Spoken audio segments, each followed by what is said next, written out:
IOM is the UN's migration agency. We protect people on the move, find solutions to displacement, and facilitate pathways for regular migration. I previously led IOM's mission in Yemen, where I regularly worked with staff counsellors who supported us. Moving to the UK, I could sense there was an assumption that everyone should be fine because it is a comfortable country to live in. But colleagues can experience mental health issues anywhere. We have staff in the UK who work with people in very vulnerable situations.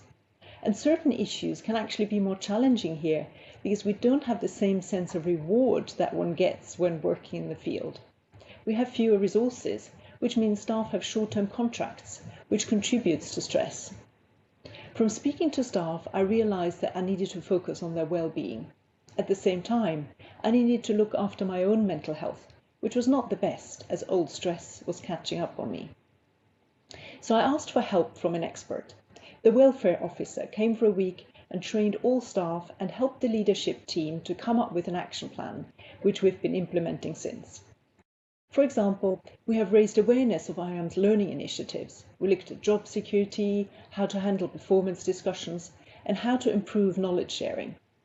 We regularly celebrate our successes, including by eating a lot of cake. We've had tangible results, mostly from specific interventions like additional counselling. The biggest success, though, I feel, has been to have normalised conversations about well-being.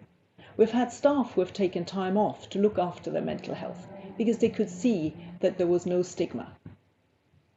A year later, our staff survey was a reminder that this work needs constant attention, so we continue to invest in it.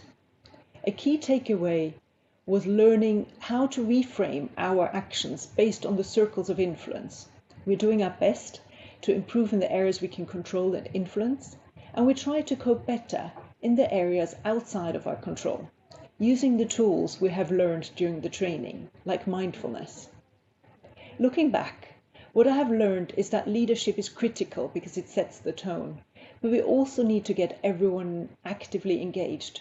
We will now set up a volunteer group that will drive our action plan to foster a shared sense of responsibility to contribute to a better workplace. What I would recommend to others in similar situations is that improving mental health needs constant work. It might seem daunting, but the important thing is to start, show that you take it seriously, look after yourself as well, and enjoy the process. I've seen a promising shift over the last few years. IOM and the rest of the UN have invested in staff capacity and training on mental health. It's great that we're having these important conversations that ultimately will help make our workplaces healthier.